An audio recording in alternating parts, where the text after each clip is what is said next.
আমার যুবক তুমি নষ্ট হইও না, আমার নওজোয়ান তুমি নষ্ট হইও না। আমি এই মাত্র বলছি, আজকে আমাদের পূর্বপুরুষ, আলহামদুলিল্লাহ, আমাদের দাদারা, বাবারা, আমাদের জেনারেশন, আমরা যারা 40-45 বছরের বয়সী, আমাদের পূর্বপুরুষ, দাদা বাবা আকসারি দিনদার ছিল, 3 পুরুষ দিনদার ছিল। আজকে তোমরা যারা 18, 20, 25 বছর বয়সে তোমরা একটা ওয়াক্ত নামাজ পড়ো না, সারা দিন সারা রাত মোবাইল, নারী, ছবি, অশ্লীল দৃশ্য, উলঙ্গ নাচ গান নিয়ে ব্যস্ত আছো, তোমাদের হাতেও একটা জেনারেশন আসবে। আল্লাহ চাহে তো ইনশাআল্লাহ তোমরাও বিয়ে করবা, আল্লাহ দিলে তোমাদেরও বাচ্চা সন্তান হবে। সেদিন তোমরা বুঝবা তোমাদের এই অব্যাহত গুনাহ, অসভ্যতার, অস্থিরতার খেসারত তোমাদেরকেই দিতে হবে। আমি একটা উদাহরণ বলি, শুনেন কামাল ভাই। আমাদের কুমিল্লার, আপনি তো চিনবেনই, মুরাদনগর মাদ্রাসার যিনি মুহতামিম শেখুল হাদিস আল্লামা মুফতি আমজাদ হুসাইন সাহেব, বাংলাদেশের একজন অন্যতম আলেম ওয়াইস, উনি নিজে বলছে, এক ভদ্রলোক, ওনার ঘনিষ্ঠ, ওনার মেয়েটা আরেকটা ছেলের সাথে ভাগ্যা গেছে। ভাগ্যা যাওয়ার পরে মেয়েটার তালাশে উনি বহু তালাশ কইরা মোটামুটি সন্ধান পাইয়া আনতে পারে নাই, থানায় মামলা করছে। কসম আল্লাহর, উনি নিজে বলছে, ওই মেয়েটা মেয়ের বাবার কাছে চিঠি লিখছে, এটা চিঠি পাঠাইছে। চিঠির মধ্যে মেয়ে স্পষ্ট লিখছে, আপনারা দুইজন যে কাজটা করেছিলেন অবিকল আমি তো তাই করলাম, এখন আমার বেলায় পুলিশ পাঠালেন কেন? আমার বেলায় থানায় মামলা কেন? আপনারা বাপ মা তো ভাগ্যা গিয়েই বিয়ে করছেন, এখন আমার বেলায় থানায় পুলিশ পাঠালেন কেন, মামলা দিলেন কেন? ওই বাবা অঝরে কাঁদছে যে হ্যাঁ, আমার সন্তান আমার বেইজ্জতি আমারে শোধ দিয়ে দিল, আমার পাপ আমারে বুঝায় দিল, ফিরায় দিল আমার সন্তান। এই জন্য প্রিয় সন্তান, মনে রাখো, আমার কাছে আরবি কিতাব আছে, আল্লাহ তাআলা বলেন আমার কৃতজ্ঞ শুকরকারী বান্দা হয় কম। তাহলে আল্লাহ তাআলা তো কমের প্রশংসা করছেন কিনা বলে? হ্যাঁ, তাহলে সংখ্যা কম কিংবা বেশি সফলতা কিংবা ব্যর্থতার জন্য কোনো বিষয় না। সবাই চিনতে হবে অথবা চিনে না, এই পরিচিত বা অপরিচিতি, এটাও সফলতার কোনো বিষয় না। সবাই চিনলে সফল, সবাই না চিনলে ব্যর্থ, এমন কথা কোরআন সুন্নায় নাই। এটা ইসলামী দৃষ্টিভঙ্গি না। মনে করেন এই কোরআনুল কারীমের মধ্যে 25 জন নবী এবং রাসূলের নাম আছে। কতজন? তাহলে এখন 25 জন নবী এবং রাসূলের নাম আছে, পৃথিবীর অন্যান্য সমস্ত কিতাব একত্র করলে আরো কিছু নবী রাসূলের নাম পাওয়া যাবে। আচ্ছা, ধরে নিলাম আরো 100, ধরে নিলাম আরো 200, ধরে নিলাম আরো 300, এত হবে না। তাইলে বাকি নবী রাসূলদের এখন সংখ্যা আমাদের সবাই আমরা মিলে বলি যে 25 জন নবী এবং রাসূলের নাম কোরআনে উল্লেখ হয়েছে। তো নবী এবং রাসূল সর্বমোট 25 জনই তো 1,24,000 এই বর্ণনাটিকে যদি ধরা হয়, এই রাওয়ায়াতটাকে যদি ধরা হয়, তো আসমানের নিচে জমিনের উপরে একেবারে যদি বাড়ি চালানো দেয়, তারপরেও তো 1000 খানিক নবী এবং রাসূলের নাম পাওয়া যাবে না। তাইলে বাকি যে এই লক্ষের উপরে নবী এবং রাসূলদের নাম পৃথিবীর কোনো কিতাবে নাই, কেউ জানে না, তাইলে ওনারা ব্যর্থ, বলো না ভাইয়া? তাইলে কি হলো? সবাই চিনতে হবে সফলতার জন্য, এটা জরুরি না, এটা জরুরি না। রাসূলুল্লাহ সাল্লাল্লাহু আলাইহি ওয়াসাল্লাম আরাফাতের ময়দানে বিদায় হজ্জে তিনি যখন ভাষণ দিছেন, খুতবা দিছেন, তখন 1.25 লক্ষ সাহাবী নবীজির সামনে ছিল হজ্জের ময়দানে। 1.25 লাখ সাহাবী মানে 1,25,000। তাহলে আরো কিছু কম বেশ হইতে পারে। এখন গোটা পৃথিবীর কোন কিতাবে এই ১৬ লক্ষ সাহাবীর নাম আসেনি, নাই। ৩১৩ জন বদরি সাহাবীর নাম, বদরের যুদ্ধের অংশগ্রহণকারী, ওনাদের নাম একসাথে পাওয়া যায়। আর আলাদা আরো সাহাবীদের নাম কিছু পাওয়া যাবে। সব তালাশ করলে তো হয়তো যদি ১,০০০ হয় বা ২,০০০ হয়, একের ধরে নিলাম ৫,০০০ সাহাবীর নাম তালাশ করে খুঁজা পাওয়া গেল, তো বাকি যে ১,২০,০০০ সাহাবীর নাম পৃথিবীর কেউ জানে না, ওই শুধু আরাফ হজ্জের ময়দানে, তো ওনারা ব্যর্থ সবাই। তাহলে এটা বোঝা উচিত। সফলতা কিংবা ব্যর্থতার জন্য সংখ্যাও কোনো বিষয় না। যেমন কোরআন শরীফে সূরা ইয়াসিনের মধ্যে আছে ৩ জন রাসূল আল্লাহ তাআলা একটি এলাকায় পাঠাইছেন, এক এলাকায়। ফাআযাযনা বিসালিসিন ফাকালু ইন্না ইলাইকুম মুরসালুন। ৩ জন মোট। এই ৩ জন রাসূল একটি এলাকায় দিবানিশি আল্লাহর দাওয়াত দিয়ে, কালেমার দাওয়াত দিয়ে, ওনাদের হাতে কালেমা পড়ছেন, গ্রহণ করছেন শুধু একজন। কয়জন? একজন মাত্র, একজন। ওয়াজাআ মিন আকসাল মাদিনাতে রাজুলুন, সির্ফ একজন, একজন মাত্র ব্যক্তি কালেমা পড়ছে ৩ জনের দাওয়াতে, ৩ জন রাসূলের দাওয়াতে। তাইলে ইনারা এই ৩ জনের দাওয়াত মাত্র একজন গ্রহণ করলো, তাহলে ওনারা ব্যর্থ? এটা বুঝা উচিত, এটা বুঝলে সহজ। এজন্য সংখ্যা কোনো বিষয় না, মহান আল্লাহ পাক রব্বুল আলামিন গ্রহণ করলো কিনা সেটা বড় বিষয়। নবী সাল্লাল্লাহু আলাইহি ওয়াসাল্লাম বলছেন, ফাওয়াল্লাহি লা আন ইয়াহদিয়াল্লাহু বিকা রাজুলান ওয়াহিদান খায়রুন লাকা মিন হুমুরিন নাআম। আল্লাহর কসম, নবীজি বলছেন আল্লাহর কসম, তোমার দ্বারা যদি একজন ব্যক্তি হেদায়েত পায়, আল্লাহর পথ পায়, আখিরাতের সন্ধান পায়, নবীজি বলছেন তাহলে এটাই গোটা আরবের সমস্ত দামি ওট তোমারে হাদিয়া দেওয়ার চাইতে কোটি গুণে উত্তম। কয়জন ভাইয়া? একজন। রাজুলান ওয়াহিদান, একজন ব্যক্তি, একজন। একজনের ফিকিরে, এক আল্লাহর বান্দার বদলানোর ফিকিরে আল্লাহর কথা বলা দরকার। আমাদের যেখানে এখানে যারা উঠতি বয়সের কোন ইমাম সাহেব আছেন, আপনাদের জন্য এটা সবক। আপনারা যদি এটা ভাবতেন, বুঝেন, ইনশাআল্লাহ উম্মতের আরো ফায়দা। নওজোয়ান আলেম যারা উঠতি বয়সের, তাদের জন্য এটা সবক। আমি ওয়াজ করলে শুনবে কয়জন? হ্যাঁ, আমার ওয়াজ শুনবে কয়জন? না, এটা তো আপনারা বলে নাই, আপনার তো কোনো সংখ্যা বাইদা দেয় নাই কোরআন সুন্নাতে যে 50 জনের কম হইলে ওয়াজ শুরু করবে না, সাবধান, কবিরা গুনাহ। কথা বলেন না কেন? 48 জন হইলেও কি করবে না? না, সাবধান, মাইকে হু দিবা না। এমন কোন বিধান আছে?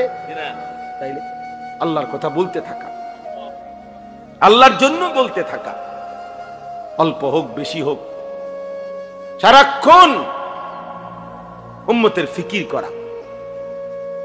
আমাদের দাওয়াত ও তাবলীগের বিশ্ববিখ্যাত মুরব্বী হযরত মাওলানা আহমদ লাট সাহেব দামাত বারাকাতুহুমুল আলিয়া, তিনি বলছেন রাসূলুল্লাহ সাল্লাল্লাহু আলাইহি ওয়াসাল্লাম এবং সাহাবায়ে কেরামের প্রত্যেকের দিলের মধ্যে এই ফিকির ছিল কিভাবে আল্লাহ পাকের এক এক বান্দা জাহান্নাম থেকে মুক্তি পায়, জাহান্নাম থেকে মুক্তি পায়। দোস্ত, এটা ছিল নবীজির ফিকির, এটা ছিল সাহাবায়ে কেরামের ফিকির। একজন আল্লাহর বান্দা কিভাবে বেঁচে যাবে। নবী সাল্লাল্লাহু আলাইহি ওয়াসাল্লাম বলছেন, ওয়া আনা আখিযুন বিহুজাজিকুম। এটা আমি বুঝাইতে হবে, এটা তরজমা। তরজমা বুঝাইবার জন্য এইভাবে বুঝাই। আমি যদি আমার এই দোস্ত আবু হানিফ ভাই ও আমরা সাথী, ব্রাহ্মণবাড়িয়া দারুল আরকাম মাদ্রাসা আমরা একসাথে পড়ছি, অনেক মহব্বতের দোস্ত আমার। তো আমি দেখতেছি যে এখানে আগুনের মধ্যে সে নিজে ঝাঁপ দিতে চাচ্ছে, পড়তে চাচ্ছে। তো আমি তার হাত ধরে বললাম, দোস্ত ওইটা আগুন, তুমি যাইও না, মানে তুমি জ্বলে যাইবা। সে আমার ইচ্ছা করলে উনি আমার হাত ধরে রাখলে ছেড়া দিতে পারে। ছাড় বেটা, আমি যাবই, তোর কি? ঠিক আছে, হতে পারে। এবার আমি কাঁধে ধরলাম, কাঁধে হাত দিয়ে বললাম, দোস্ত না, তুমি ওই আগুনে যাইও না, তুমি জ্বলে যাইবা, তুমি ক্ষতিগ্রস্ত হবা, আমি বন্ধু তোমারে যাইতে দেব না। এবারও ইচ্ছা করিলে কাঁধের হাত সে ছাড়াই দিতে পারে, কাঁধের থেকে হাত নামাই দিতে পারে, সর বেটা, আমি যাবই। আচ্ছা, এইবার যদি আমি এইভাবে কোমরে জড়াইয়া ধরি, কোমরে, যে না দোস্ত আমি তোরে যাইতে দেব না, ওই আগুনে পড়তে দেব না, তাহলে ছেলেরা বাবা তোমরা শোনো, তাইলে নিয়ম কি? হাতের বাঁধন ছেড়ে দেওয়া যায়, কাঁধের থেকে হাত ফেলে দেওয়া যায়, কিন্তু কোমরে যদি কেউ জড়াইয়া ধরে, এখান থেকে ছুটে যাওয়া কঠিন কিনা? কথা বলেন না, অনেক কঠিন। খোদার কসম নবী বলছে, ওয়া আনা আখিযুন বিহুজাজিকুম, উম্মত আমি চেয়েছি আমার একটা একটা উম্মতকে এভাবে কোমরে জড়াইয়া ধরে জাহান্নামের আগুন থেকে বাঁচাই। আমি এটা চেয়েছি, আমার এক এক উম্মত তবুও যেন জাহান্নাম থেকে বেঁচে যায়,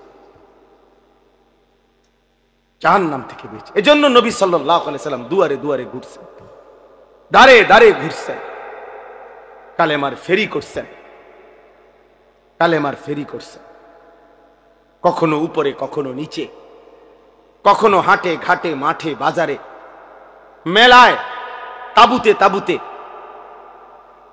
প্রত্যেক অবস্থায় পাথর মারছে তবুও কালেমার দাওয়াত দিছে, ধাক্কা দিছে তবুও নবী সাল্লাল্লাহু আলাইহি সাল্লাম কালেমার দাওয়াত দিছে। আবু জেহেল উটের পশা নারী ভুরি পিঠের উপরে চাপায় দিছে তবুও কালেমার দাওয়াত দিছে। তায়েফের পাথরের আঘাতে সারা দেহ রক্তে রঞ্জিত করে দিছে, এই রক্ত মাখা দেহ নিয়েও হাত তুলে উম্মতের জন্য বদদুয়া করে নাই, বলছে আয় মাওলা মাফ করে দেন। ওরা বুঝে নাই, ওরা বুঝে নাই, ওরা আমারে চেনে নাই।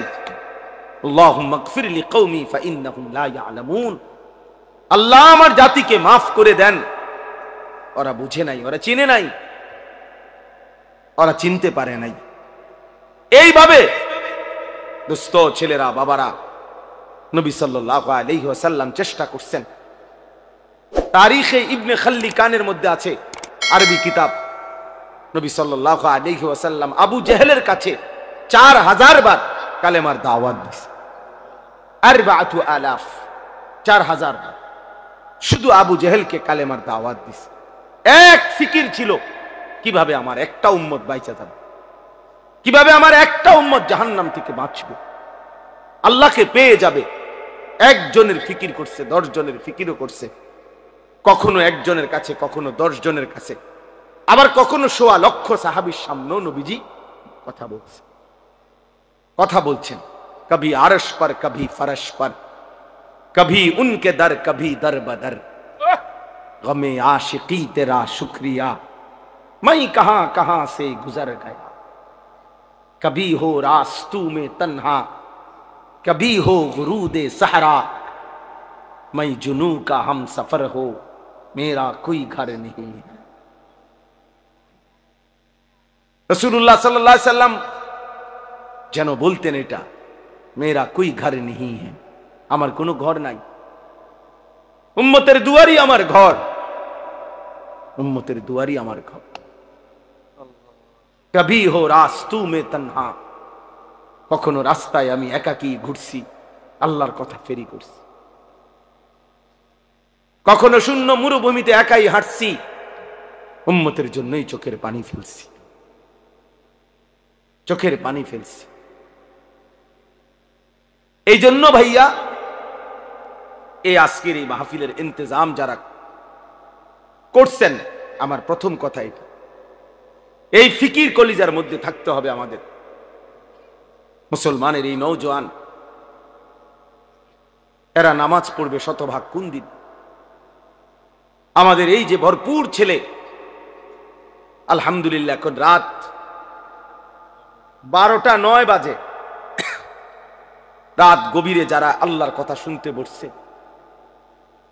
তারা ইচ্ছা করলে তাদের কলিজার ভিতরে যদি আল্লাহর মহব্বত কলিজা ছিঁড়ে বুঝানো যাইতো, তারা আজকের 5 ওয়াক্ত নামাজের সেজদাও দিত। কিন্তু প্রিয় বন্ধু, তোমরা ইনসাফ করো। অনেক ছেলে তোমরা আলহামদুলিল্লাহ এত রাত বসছো, এক মৌলবীর বয়ান শুনতা, কিন্তু এমন অনেকেই আছো যারা আজকের সারা দিনে 5 ওয়াক্ত নামাজের 1 ওয়াক্ত নামাজও পড়ো নাই। হায় বন্ধু, আমার দোস্ত, আমার সন্তান, আমার ছেলে, আমার ছোট ভাই, তুমি করলাটা কি? কারে নারাজ করলা? কারে নারাজ করলা? কেমনে পারলা? কেমনে সম্ভব হইল এই বেনামাজি জিন্দিগি? এশার নামাজও পড়লা না। এই অবস্থায় দোস্ত যদি ঘুমাও, অনেকে রাত ভোর জেগে জেগে নারী দেখো, ছবি দেখো, মোবাইলের অশ্লীল দৃশ্য দেখো। নারী আর ছবি দেখে প্রিয় বন্ধু ছেলেরা শরীর তো নাপাক হয়, হারাম বীর্যপাত হলে শরীর তো নাপাক হয়। তো এশার নামাজও পড়লা না, শরীরটাও নাপাক, এই অবস্থায় ঘুমায় রইলা। আমার বন্ধু, যদি এই রাত আর ভোর না হয়, এই ঘুম যদি আর না ভাঙে, আল্লাহর কসম, গতকালকের পত্রিকা তো আসছে, ফিলিস্তিনি এক 6 বছরের বাচ্চা, সে সাক্ষাৎকার দিছে, আমি আমার বন্ধুদের সাথে খেলতেছিলাম, হঠাৎ করে বোমা পড়ছে, আমি বেহুশ হয়ে গেছি। আমার যখন হুঁশ আসছে, 6 বছরের মাসুম বাচ্চা বলতেছে, আমি হুঁশ ফিরে আসার পরে দেখি আমার ডান হাতটা নাই, আমার হাত আমার সাথে নাই, আমি আর হাত খুঁজে পাই নাই। কত অনাথ, কত অসহায়, কত বাচ্চা বাবার স্নেহ, মায়ের আদর থেকে বঞ্চিত। প্রিয় বন্ধু, প্রিয় ছেলেরা আমার, বাবারা আমার, ইনসাফের সাথে ভাইব। এই পৃথিবীতে এই মুহূর্তে রানিং মুসলমানের পবিত্র লাশ বোমার আঘাতে উপরে উঠে টুকরা টুকরা হয়ে ছিন্ন ভিন্ন হয়ে গেছে। ফিলিস্তিন যেন আরেকবার উহুদের ময়দান দেখাইছে যুবক। সেই আমিরে হামজার পবিত্র লাশ যেভাবে উহুদের যুদ্ধের মধ্যে কাইটা টুকরা টুকরা করা হয়েছে, ফিলিস্তিন গাজার জমিনে আবার ইমানদার মুসলমান ওইরকম ছিন্ন ভিন্ন লাশ দেখাইছে।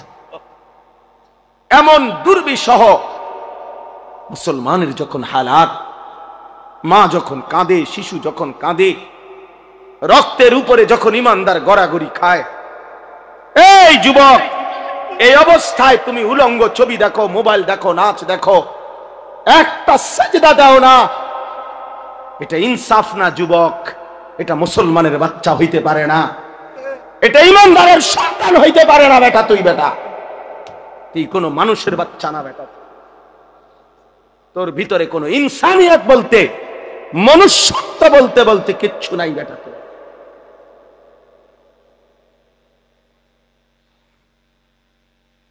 ওই জানোয়ার তোর চাইতে ভালো। বেটা তুমি মুমিনের রক্ত দেখো নাই? তুমি মজলুমের আহাজারি শোনো না?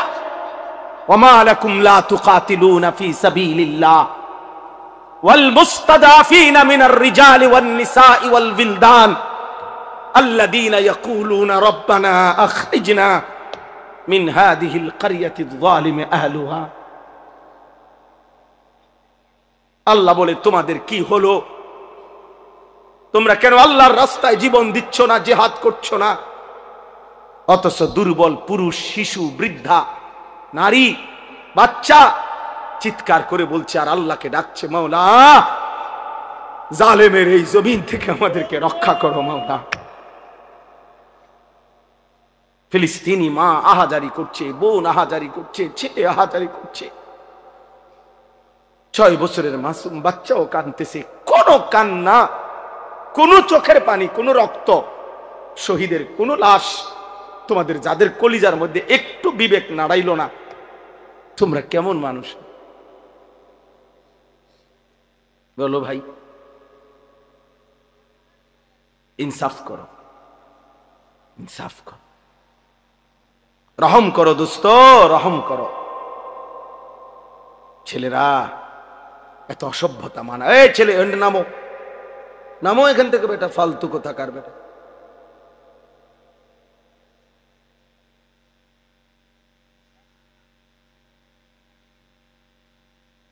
বলো মিয়া, ইনসাফ করো তোমরা, আমার কথায় রাগ হইও না, ইনসাফ করো। মুসলমানের সন্তান এমন হওয়ার কথা ছিল, ইমানদারের সন্তান এমন হওয়ার কথা ছিল না। একজন মুসলমান, যার বাবা মুসলমান, মা মুসলমান, যার বংশ মুসলমান, যার রক্তে ইসলাম, এইভাবে আল্লাহকে ভুলে কিভাবে? এইভাবে আল্লাহকে ভুলে, এইভাবে কিভাবে আল্লাহকে ভুলে? আমি দাঁড় করাইতে পারবো তো ভাইয়া এখন? তোমরা যারা আজকের সারাদিনে এক ওয়াক্ত নামাজ পড়ো নাই, আমি তো দাঁড় করাইতে পারবো। চেহারা দেখলে বোঝা যায় বেনামাজিরে। মুসলমানের সন্তান, বাপ, কার মতো চুল রাখলা বাবা? যে বেঈমান তোমার মার বোনের উপরে জুলুম করছে, যে বেঈমান তোমার ইমানদার ভাইয়ের রক্তে জমিন ভাসায় দিছে, তুমি তার মতো সাজলা? ছি ছি ছি। মুসলমান এত নির্লজ্জ হয় কেন? ইমানদার এত আত্মমর্যাদাহীন হয় কিভাবে?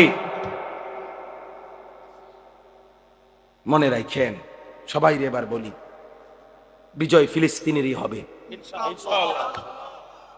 এই 1450 বছরের ইতিহাসে কখনোই কোনো কালে সম্মুখ যুদ্ধে, মুখোমুখি লড়াইয়ে চূড়ান্ত ভাবে কোনো বেঈমান কখনোই জিতে নাই, ইমানদার কখনোই হারে নাই। এরা সেই ইহুদি ইসরায়েলের কুত্তারা, এদের ইতিহাস পরাজয়ের ইতিহাস। এরা মদিনার বনু নজির হেরে গেছে, এরা বনু কুরাইজা হেরে গেছে, এরা বনু কাইনুকা হেরে গেছে, এরা খায়বরের বেঈমান ইহুদি হেরে গেছে। এরা এই পৃথিবী বারবার দেখছে, আসমান ও জমিন বারবার সাক্ষী আছে, ইহুদি কুত্তারা কোনদিন পৃথিবীতে জিতে নাই, কোনদিন না ভাইয়া। জানো না তোমরা? আমরা ইতিহাস জানি, আলহামদুলিল্লাহ, কোনদিনও জিতে নাই, আজও জিতবে না, আজও জিতবে না ইনশাআল্লাহ। সময়ের ব্যবধান, সব জালেমের পতন একই সময়ে হয় না, একই সময়ে হয় না। কারো পতন 950 বছর পরে হইছে, কারো পতন 400 বছর পরে হইছে, কারো পতন 150 বছর পরে হইছে, কারো পতন সিরিয়ায় 48 বছর পরে হইছে, বাংলাদেশের জালেমের পতন 16 বছর পরে হইছে। অতএব এটাই সত্য, ইসরায়েলের কুত্তারাও হেরে যাবে ইনশাআল্লাহ। মনে রাখো জীবন,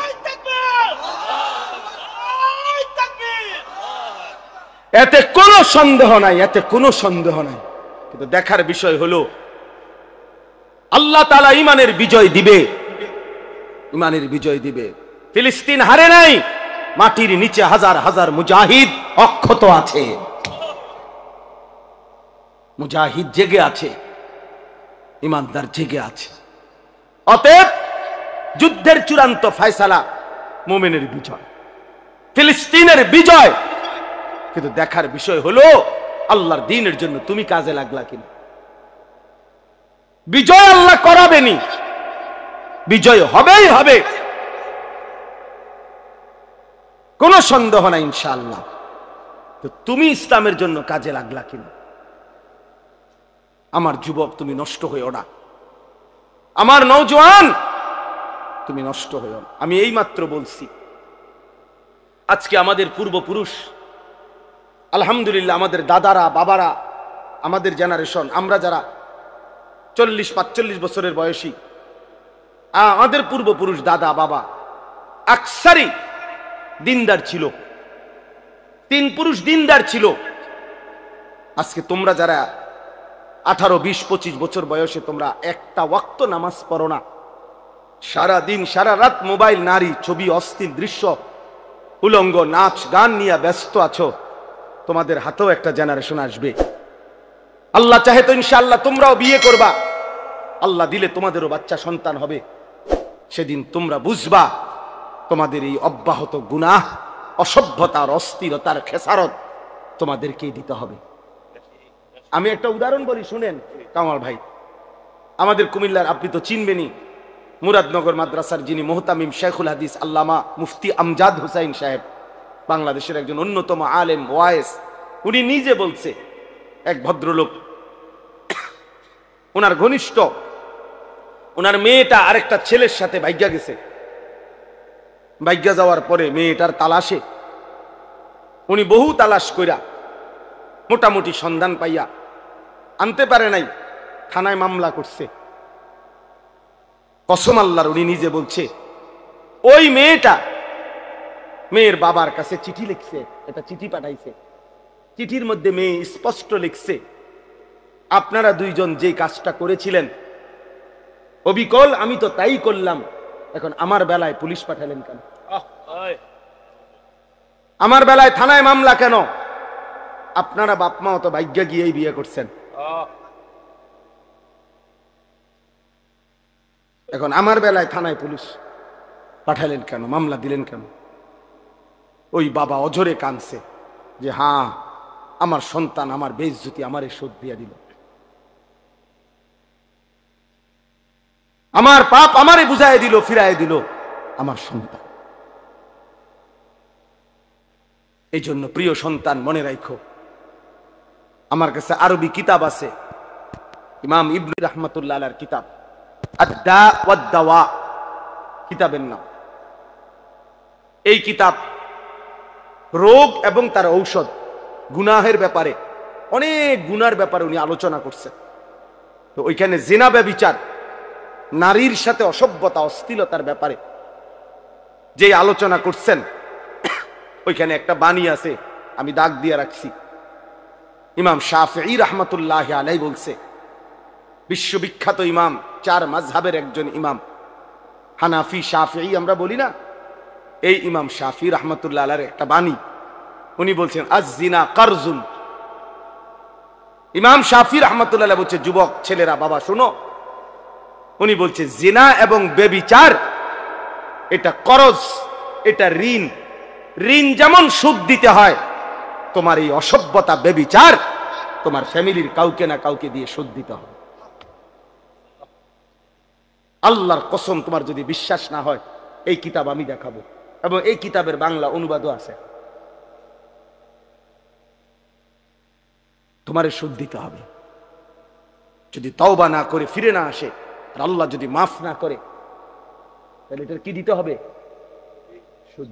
এটা ঋণ। আয-জিনা কারজুন, জিনা এবং ব্যভিচার কর্জ, ঋণ, ঋণ। অতএব দোস্ত আমার, বন্ধু আমার,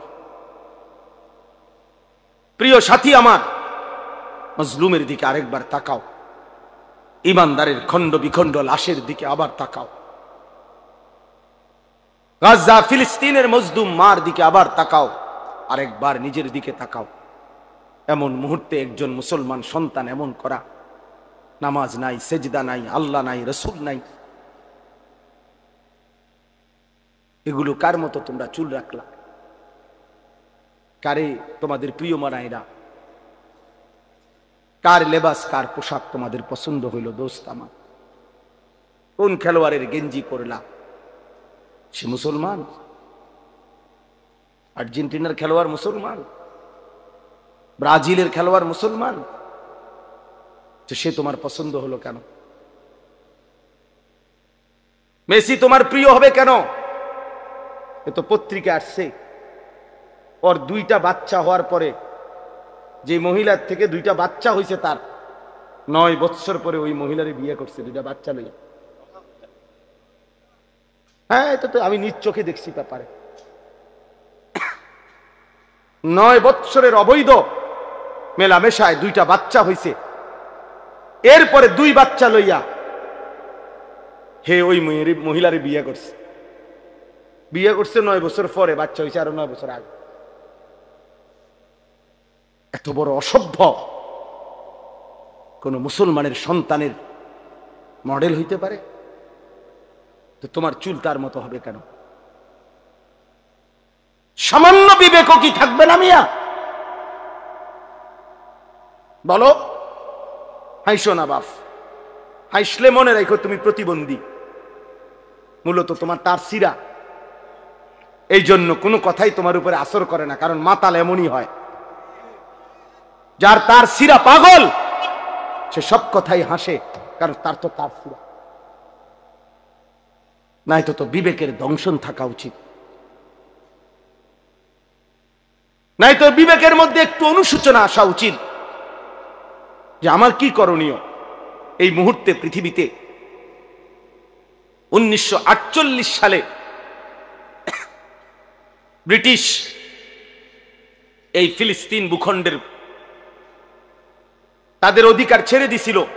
1948 সালে ইসরায়েলের এই বেঈমানরা অবৈধভাবে তাদের এই রাষ্ট্র ঘোষণা দিয়ে সেদিন থেকে মুসলমানদের উপরে ফিলিস্তিনে জুলুম শুরু করেছে।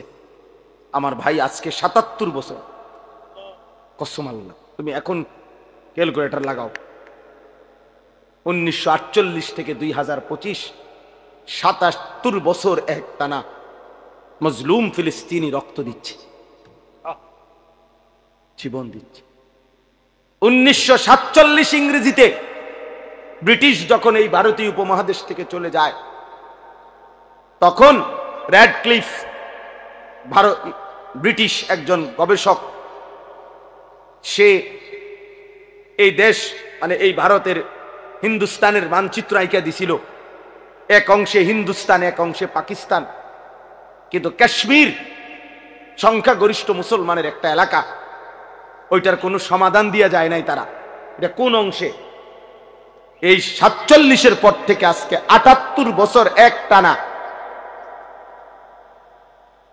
কাশ্মীরের মুসলমান কলিজার খুন দিচ্ছে, রক্ত দিচ্ছে, আজও তারা স্বাধীনতা পায় না। 78 বছর ধরে, 1947 থেকে 2025। 1964 ইংরেজিতে সর্বপ্রথম রোহিঙ্গার মুসলমানরা জুলুমের শিকার হয়েছে, শুরু হয়েছে। এই সামরিক সরকার, জান্তা সরকার তাদের উপরে জুলুম শুরু করছে। আজকে বরাবর 61 বছর, 2025 সাল 64 থেকে, প্রিয় বন্ধু, 61 বছরেও রোহিঙ্গা মুসলমানরা তাদের আজাদি পায় নাই, তারা তাদের জমিনের মালিকানা বুঝে পায় না। এই জন্য আমার দোস্ত, ইনসাফের সাথে ভাইব। একবার যদি পিছলা খাও, আরেকবার দাঁড়াইতে কষ্ট হয়ে যাবে। একবার যদি পাও পিছলে পড়ে যাই, আরেকবার দাঁড়াইতে কষ্ট হবে। তাহলে 77 বছর মজলুম ফিলিস্তিনি মার খাবে, 78 বছর কাশ্মীরে রক্ত ঝরবে, 61 বছর টানা রোহিঙ্গা রক্ত ঝরবে, আর তোমার উপরে আমার উপরে কখনোই কোনো মুসিবত আসবে না, এমন কাগজপত্র গ্যারান্টি করা আছে তো? বলো না, একটা ছেলে বলো। তাইলে বাবা তুমি কেমনে আরো নিশ্চিন্ত হয়ে গেলা? তুমি এমন নিরাপদ হয়ে গেলা কিভাবে যে তোমার এক ওয়াক্ত নামাজ নাই, সেজদা নাই, আল্লাহ নাই, রাসূল নাই, হালাল হারামের কোনো পাক নাফাকের কোনো ভাগ ধারণা, একটা মোটরসাইকেল জিন্দিগি, একটা মোবাইল জিন্দিগি, একটা নারীর সাথে প্রেম, এটাই জীবন, চুলের ফ্যাশন, এটাই জীবন বানায় ফেলছো, বন্ধুদের সাথে অসৎ আড্ডা, কিছু অশ্লীল বিশ্রী বাজে কথাবার্তা, নিজেদের মধ্যে অসভ্য নোংরা কথাবার্তা, এটাকেই জীবনের আনন্দ, হাসি খুশি বানাই। অসভ্যতা আনন্দ হয় কেমনে ভাইয়া? প্রিয় ভাই বলো, কোন কোন কিতাবে লিখছে, কোন বইতে লিখছে, কোন ডিকশনারিতে যে নোংরামিটা আনন্দ, অসভ্যতা আনন্দ? তুমি একটা মেয়ের পিছনে ঘুরলা, এটা তো অসভ্যতা, এটা তো আনন্দ না। তুমি উলঙ্গ ছবি দেখলা, এটা তো নোংরামি, এটা তো আনন্দ হইতে পারে না। অশ্লীলতা তো পৃথিবীর কোনো ভাষায়, কোনো দেশে, কোনো ধর্মে অশ্লীলতাকে আনন্দ বলে না, অসভ্যতাকে আনন্দ বলে না। অতএব ইনসাফ করো। মূলত দিল মরে গেছে যার, আখিরাত ভুলে গেছে যে, ইনসানের কাতার থেকে যে নিজেকে বিচ্ছিন্ন করেছে, জন্তু এবং জানোয়ারের খাতায় যে নিজের নাম লেখাইছে, অসভ্যতার, অস্থিরতা, আল্লাহকে ভুলে থাকা একমাত্র তার পক্ষে সম্ভব। এবার আমি কোরআন থেকে বলি, কোরআনুল কারীমের সূরা আরাফের মধ্যে আছে স্পষ্ট, আল্লাহ তাআলা বলেছেন, ওয়াত্তাবা হাওয়াহু ফামাসালুহু কামাসালি